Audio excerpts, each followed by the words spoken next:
அன்பு மக்களுக்கு வணக்கம். பொள்ளாச்சி கூட்டுப்பாலியல் அந்த கேஸ் என்னாச்சு மக்களுக்கு தெரியுமா? இல்லை கள்ளக்குறிச்சி சிறுமதி கேஸ் என்னாச்சின்னு மக்களுக்கு தெரியுமா? இல்லை கிருஷ்ணகிரியில் ஓங்கல்ல சிவராமன் என்ற ஒரு பிடி மாஸ்டர் 13 வயது சிறுமியை பாலியல் தொல்லை கொடுத்தான், அந்த கேஸ் என்னாச்சுன்னு தெரியுமா? இல்லை அண்ணா நகரில் பாதிக்கப்பட்ட பெண்ணுக்கு கூட்டு பாலியல் நடத்தினாங்க. அதில் பெண் பாதிக்கப்பட்டது என்று தெரிஞ்சு தாய் தந்தைகள் போய் காவல் நிலையத்தில் போய் கேஸ் கொடுத்தாங்க. தாய் தந்தை நிறுவனப்படுத்தி காவல் நிலையம் அடித்தது. அந்த கேஸ் என்னாச்சுன்னு தெரியுமா? இல்லை அண்ணா பல்கலைக்கழகத்தில் அந்த கேஸ் என்னாச்சின்னு தெரியுமா மக்களுக்கு? இல்லை நேற்று முன்தினம் நடந்த கள்ளக்குறிச்சியில் 2 மகளுடன் இருக்கும் ஒரு தாயை கதற கற்பழித்து காட்டுக்குள்ளே போட்டிருக்காங்க. அந்த கேஸ் என்னாச்சின்னு தெரியுமா?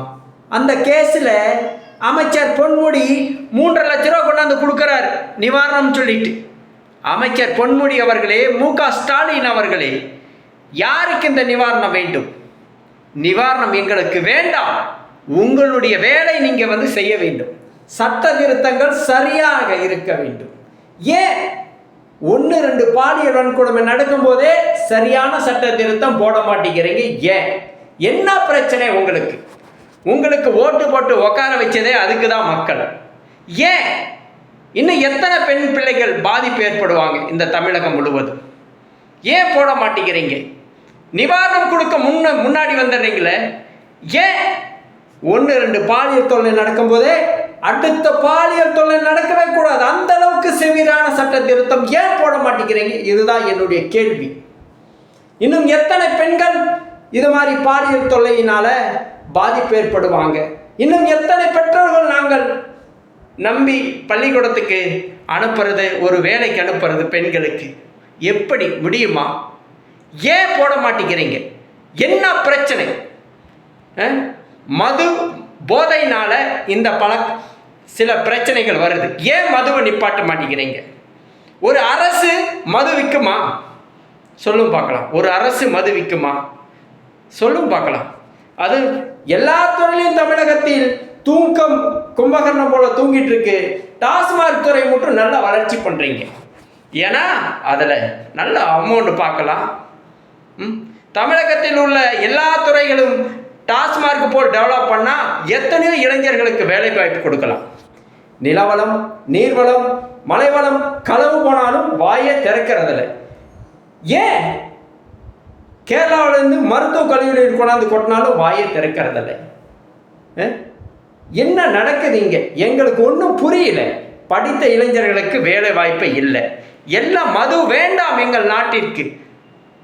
ஸ்டாலின் ஐயா அவர்களே, நீங்களே மதுவை காத்துறீங்க.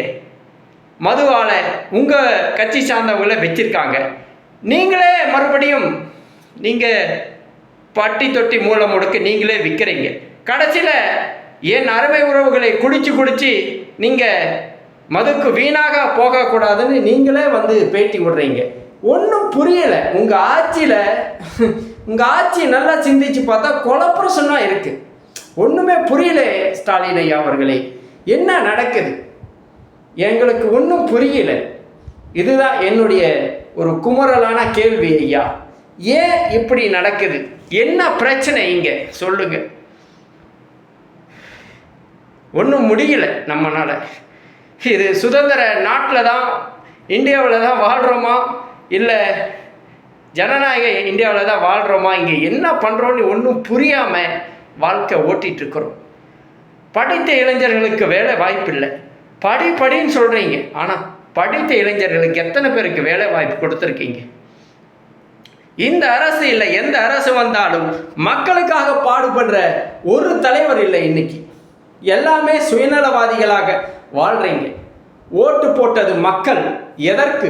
மக்களுக்கு வேலை செய்வதற்கு. ஆனால் இங்கே தினதோறும் கொலை, கொள்ளை, கற்பழிப்பு, சட்ட ஒழுங்கு சந்தி சிரிக்கின்றது. தனி ஒரு மனிதனுக்கு இங்கு பாதுகாப்பில்லை. இதுதான் உண்மை. அன்பு சொந்தங்களே, யாராச்சும் உங்கள் வீடு பக்கத்திலேயே உங்கள் கிராம பக்கத்திலேயே புதிதாக ஆட்கள் வந்தால் நோட்டமிடுங்க. யார் வர போறாருங்கிறது பாருங்கள். இன்றைய காலத்தில் தொழில் இல்லை, வேலை வாய்ப்பில்லை, படித்த இளைஞர்களுக்கு வேலை வாய்ப்பில்லை. கஞ்சா மது அடித்து கொண்டு எங்கே காசு இருக்குது, எங்கே பணம் இருக்குது, நோட்டமிட்டு திருடுற வேலை தான் இன்னைக்கு முக்கியமாக பண்ணிட்டு இருக்காங்க இளைய தலைமுறைகள். அதனால் தனி ஒரு மனிதனுக்கு நாமே பாதுகாத்து கொள்ளலாம்.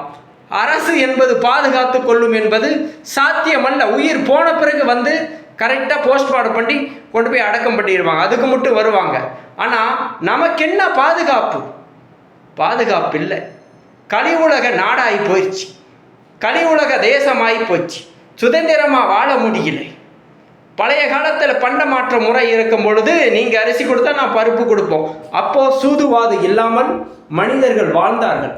இப்போ நமது நாட்டில் பொருளாதாரம், படித்த இளைஞர்களுக்கு படிங்கிறீங்க, ஆனால் பொருளாதாரம் என்ன செஞ்சு வச்சிருக்கீங்க அந்த இளைஞர்களுக்கு? ஒன்றுமே இல்லை.